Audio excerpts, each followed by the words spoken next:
I'm the youngest of 4 children.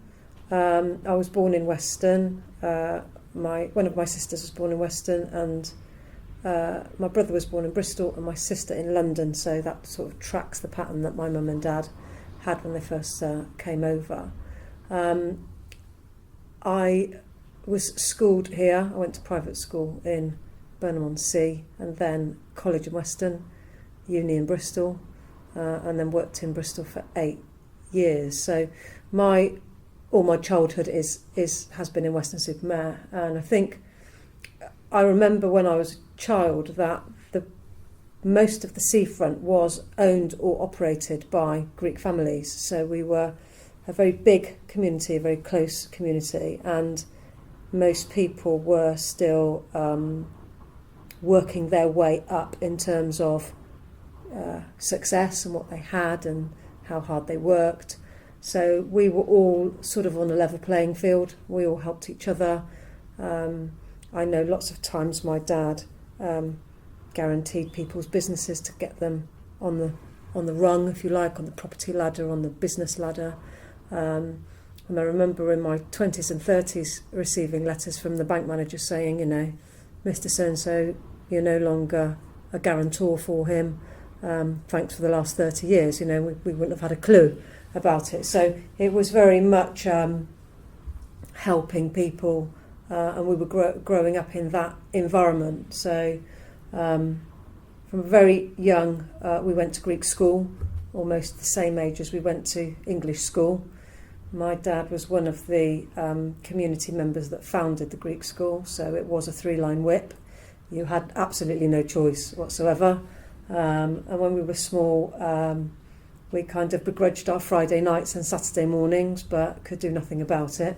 And we took, as with English school, we took an O-level and an A-level in Greek, and that was a 3-line whip as well. I have to say I'm very grateful for it now, because it stands you very much in good stead. But I do have memories of my father when we were children, calling on houses where the children weren't attending Greek school. So we'd be in the back of the car waiting to go to school, and he'd be knocking on people's doors and saying, where's your child? He hasn't been, or she hasn't been. Get them, I want them in the car immediately. And he would literally, like the Pied Piper, round them up. Did that help you make friends? Well, we were just all in the same boat, and everyone knew that my father ruled with a rod of iron, and, very, very few adults, and definitely very few children, said no to him. So if he came knocking on your door, you were going to Greek school. It was simple as that. But again, he was a very black and white guy, very community orientated, and right was right and wrong was wrong. So we definitely knew when there was trouble and when there wasn't, But we had a fantastic childhood here. We all gathered together as families, so the adults were friends, the children were friends. There was no rivalry or animosity or anything like that. So we were in a very, very friendly environment. I remember particularly we opened our hotel all year round, but at New Year we didn't. And my dad used to have a big New Year's Eve party for anybody who wasn't doing anything else. So it was a big old cook fest, lots of partying. We saw the New Year in, and then the kids would retreat into the TV lounge, and we'd all have a sort of a heads down and watch back-to-back movies, and then the adults would either play cards or drink coffee or gossip or this or the other, So it was a very, very friendly environment. Yeah, your mum says she had an open door policy. Absolutely. And, I do remember my mum saying to my dad lots of times, why are you helping X? Why are you helping Y? You've got 4 kids here. And his answer was always the same, my children are fine, there's nothing wrong, they're all at school, they're all well, they're all healthy, I'm going to go and help him over there or her over there because they're not so well or not so healthy or not so fortunate. So we always had this standing joke that, we kind of hardly ever saw our dad. And between him helping the community and working, there wasn't really an awful lot of time. Yeah, she did say he didn't used to come back till like 1, 2 in the morning. He was up at the market at 6. Yeah, he did. But he loved it. I mean, it's what he thrived on, and he ended up growing his own produce for many years. In the former years, where he grew a lot of it, he used to sell it to the other businesses that were on the seafront. And I took my turn in delivering for him, because I wanted to borrow his car and I didn't have one. So, that was the X plus Y equals Z calculation I had to do to go and borrow his car. But we did have a fantastic time, and it's a little bit more disjointed now because lots of people have chosen to educate their children in Bristol and in some of the other private schools outside of the town. So there was a fragmentation, or there has been a fragmentation of them growing up together. So I think more importantly, the Greek school, is there to keep that unity amongst the Greek community with their children in as much as they can, a few hours a week, whereas a lot more of us used to school together in mainstream school, so we forged those relationships, and it's nice to be able to say that I've still got the same friends I had when I was 5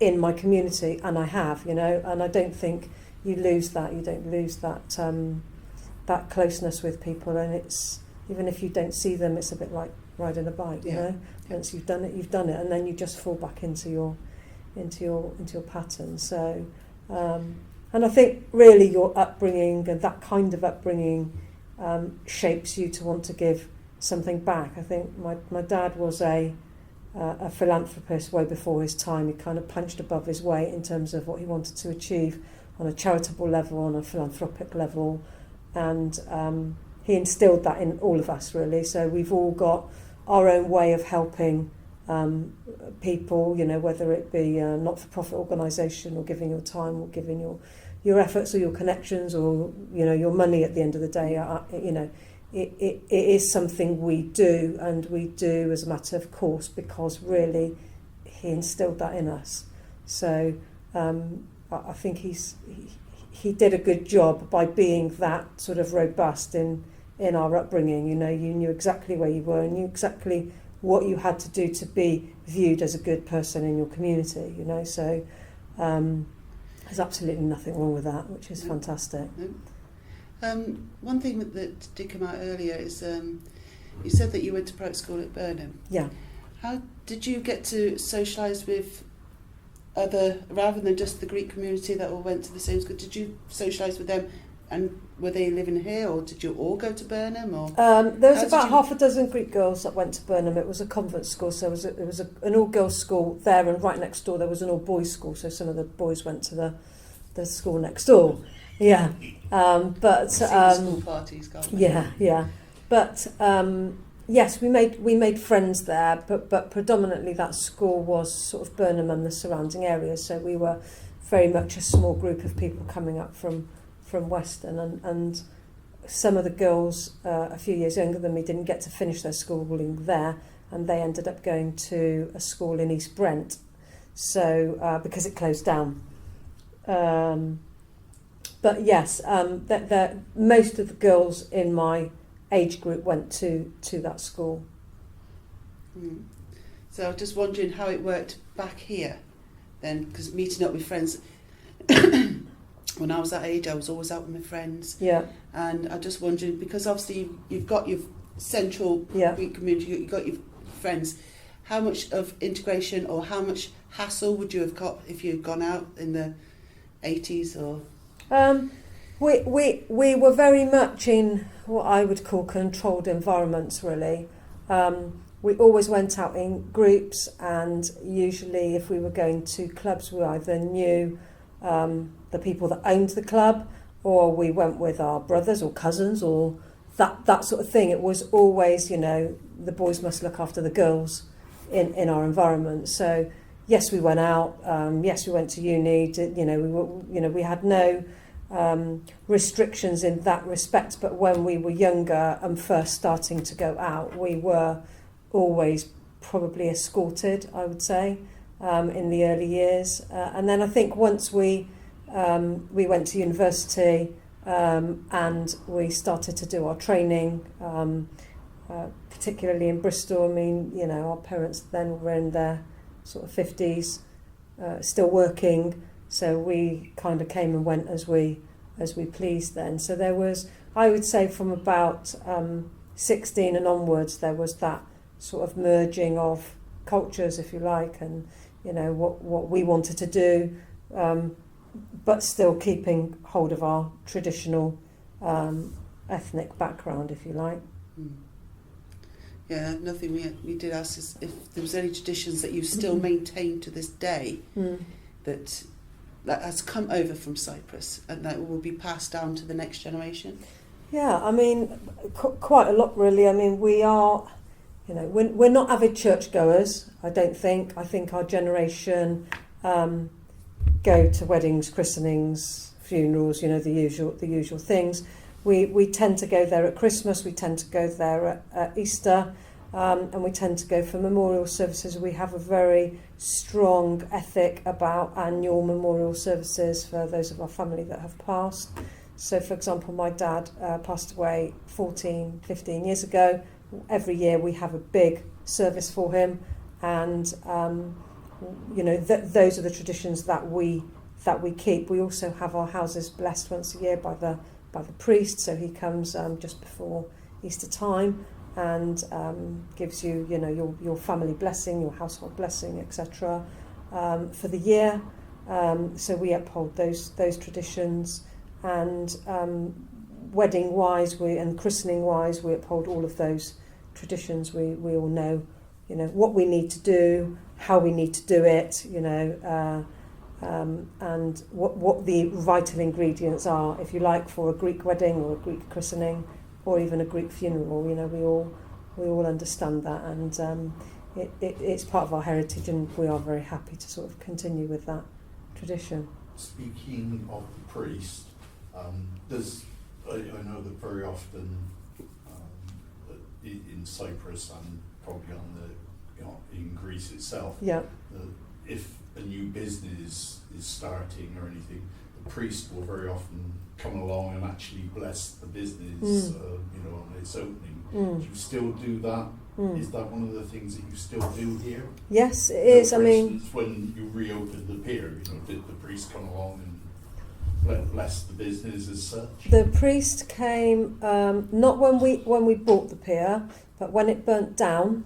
The priest came and conducted a service here when we were still in ruins, if you like, really to give the blessing, if you like, for the reconstitution of the pier, and I think we had an English version of that as well, if I recall rightly, because my mum wanted to make sure that we invited the priest, and I think his reaction was to conduct a small service, and actually when he came to bless it, the construction, if you like, and the project, he gave us a beautiful icon, and that sits in my office now. So yeah, it was very nice. Yeah, so you still yes, carry we on do. those, Yes, yeah. I was just thinking though. I mean, is it getting watered down with each generation, do you reckon?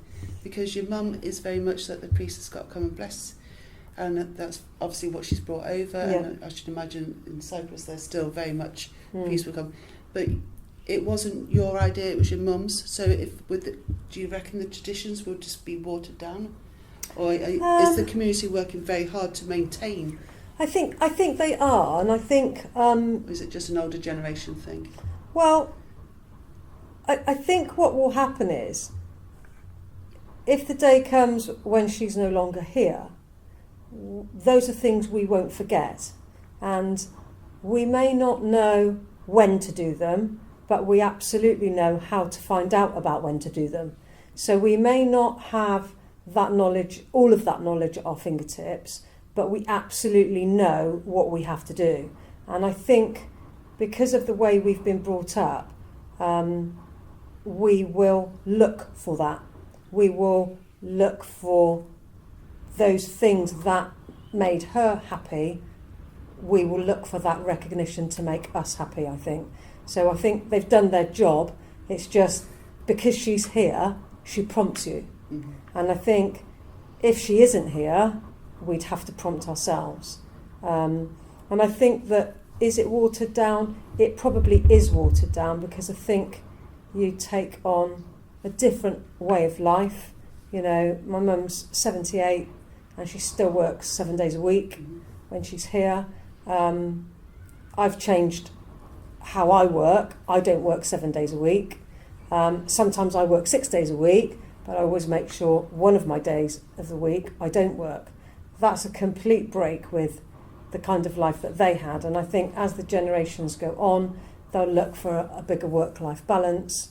They'll look for a lot of different things. And so how we live will influence what we do in terms of our customs and practice as well, I think. So it will be a blurring of some lines. Yeah. Because I was thinking, obviously, now your dad has gone, and he went round rounding up children. Yeah. Is there anybody that's still rounding up the children? I think, interestingly, the priest at the moment has come with a family, and it's the first time since I was a child that the priest that's resident here has actually got an entourage. And what has happened since he's been here is he's physically made the church look friendlier. He's physically made an effort for his children to be at church every Sunday and to assist him.